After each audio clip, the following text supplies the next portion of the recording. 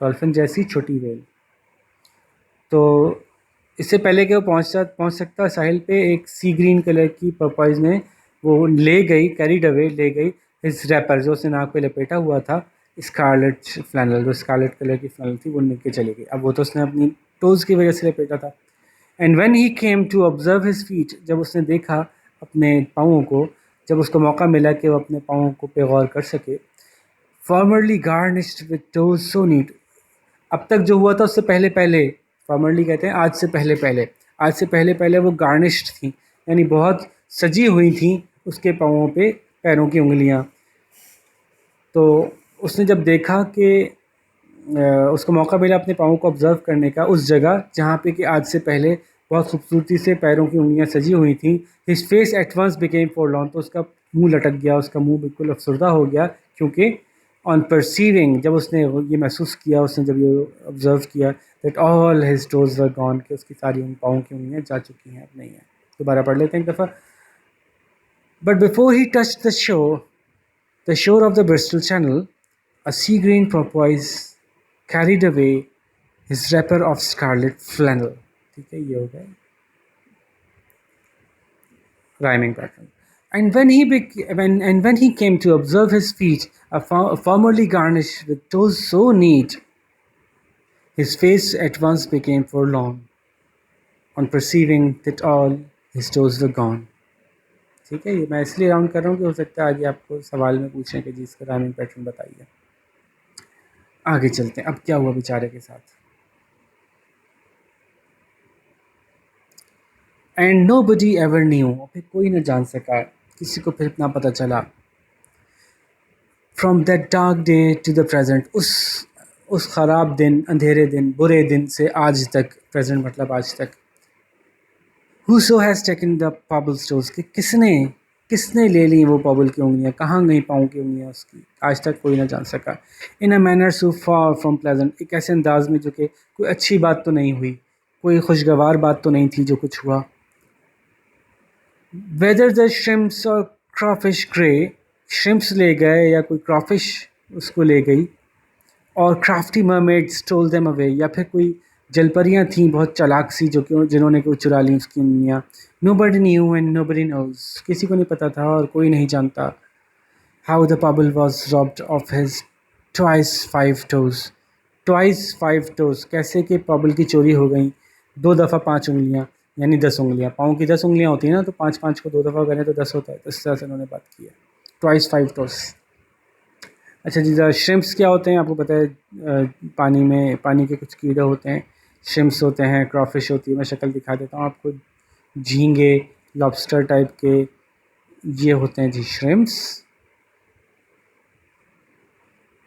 और ये होते हैं जी क्रॉफिश या क्रेफिश भी कुछ कहते हैं कुछ लोग इसको। ठीक है, तो इन्होंने कहा कि किसी को पता नहीं चला कि कौन ले गया, कोई जलपरी ले गई, कोई श्रिम्प ले गए, कोई क्रॉफिश ले गई। तो दफ़ा भी पढ़ लेते हैं ताकि इसके अगेंस्ट सेंस हम जो इसकी रिदमिक सेंस है वो फील कर सकें। And nobody ever knew from that dark day to the present, whoso has taken the purple stores in a manner so far from pleasant, whether the shrimps or crawfish grey or crafty mermaids stole them away, nobody knew and nobody knows how the pebble was robbed of his twice 5 toes, nose and toes. ठीक है, आखिरी, the pebble who has no toes was placed in a friendly bark, bark कहते हैं दरख्त की छाल को, दरख्त की चारों तरफ जो छाल होती है ना उसको कहते हैं। तो किसी ने उसको, जब उसकी उंगलियां कट गई बेचारे की, तो वो बड़ा अफसरदा हो गया होगा, या हो सकता है बेहोश हो गया हो, तो किसी ने जो उसको एक अच्छी सी, फ्रेंडली कहते हैं, अच्छी सी कोई जिसमें उसको तकलीफ़ ना हो रही हो, जिसमें उसको चुभ ना रही हो, ऐसी बार्क कहीं से मिल गई, दरख्त की छाल मिल गई, उसमें लिटा दिया। And they road him back, तो उसमें लिटा के उसको घसीट के, पानी में उसको चप्पू चला के या घसीट के उसको लेके आए। कैरीड हिम अप, और उसको उठा के ऊपर लेके गए, कहाँ, मतलब ज़ाहिर साहिल से आगे जाते हैं तो फिर थोड़ा ऊंचाई की तरफ, बाज़ औक़ात पहाड़ी या हिल सी होती है, फिर वहाँ कुछ मकान वाने होते हैं। टू हिज आंट जोबिस्कास पार्क, कहाँ लेके गए, आंट जोबिस्का के इसके पार्क तक ले गए। And she made him a feast, तो फिर उन्होंने उसके लिए अच्छी सी दावत का खाना तैयार किया। एट हिज अर्नेस्ट विश, क्योंकि उसने